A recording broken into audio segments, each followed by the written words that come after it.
Hey guys, my name is Ryan. And my name is Miska. Welcome to Overwatch Central. So the Eleague Overwatch Open began yesterday with pro teams playing for the $300,000 prize pool.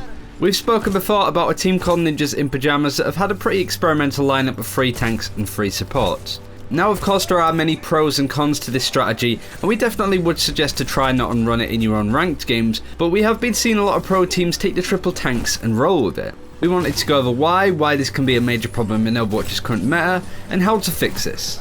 We don't want to go over the strategy in itself too much in this video. For what exactly the triple tank, triple support composition is and how to play it, check the video on screen now. Done with that video? Great. Okay, so we've seen the American teams, at least like NRG, NV and Team Liquid, run triple tanks. The lineup can vary, but there tends to always be a Reinhardt and Zarya, and then having a Winston or Roadhog switched out depending on maps and sides, etc. We've seen NIP fill the other slots with supports to keep these guys alive, but you can double support and throw in something else into the extra slot. We've seen Mei and Hanzo this weekend, so it really is a free slot for pretty much whatever you wish. What's also worth adding is that this composition isn't used across all game modes, but let's have a look at where exactly this strategy is applied.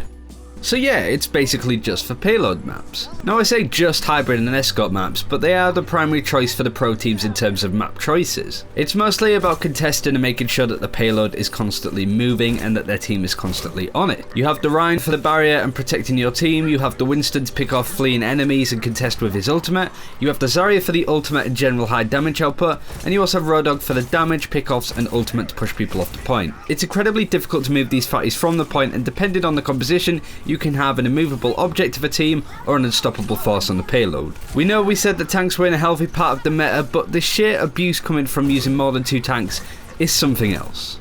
So it boils down to sustain by the objective. You have 3 chunky meat sacks contesting an objective constantly with 2 supports, one of which with an AoE heal and another one shooting into the meat sacks to heal them. Reaper is an absolute tank buster, but you can't take out all of this at once with just him. And because of hero limits you can't exactly run multiple Reapers, right?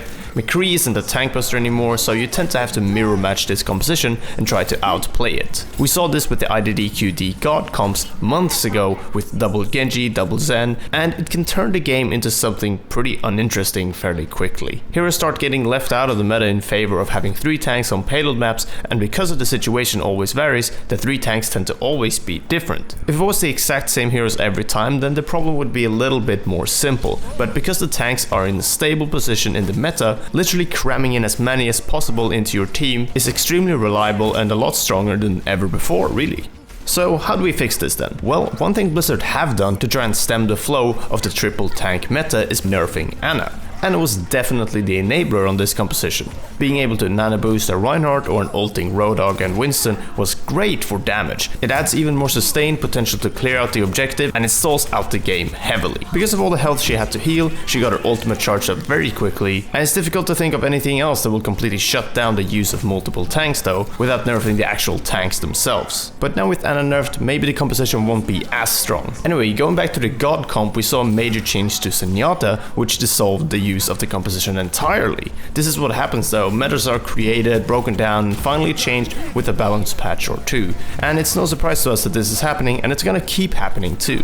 In the end, this is what keeps the game interesting, right? But no matter what team ends up winning the Overwatch Open in Atlanta, we won't be surprised if they do it with a triple tank setup. And that's it for this video. Thank you very much for watching. Do let us know what you think of the triple tank meta and what you would change to try and fix it. Thanks for watching, take care, we'll see you next time.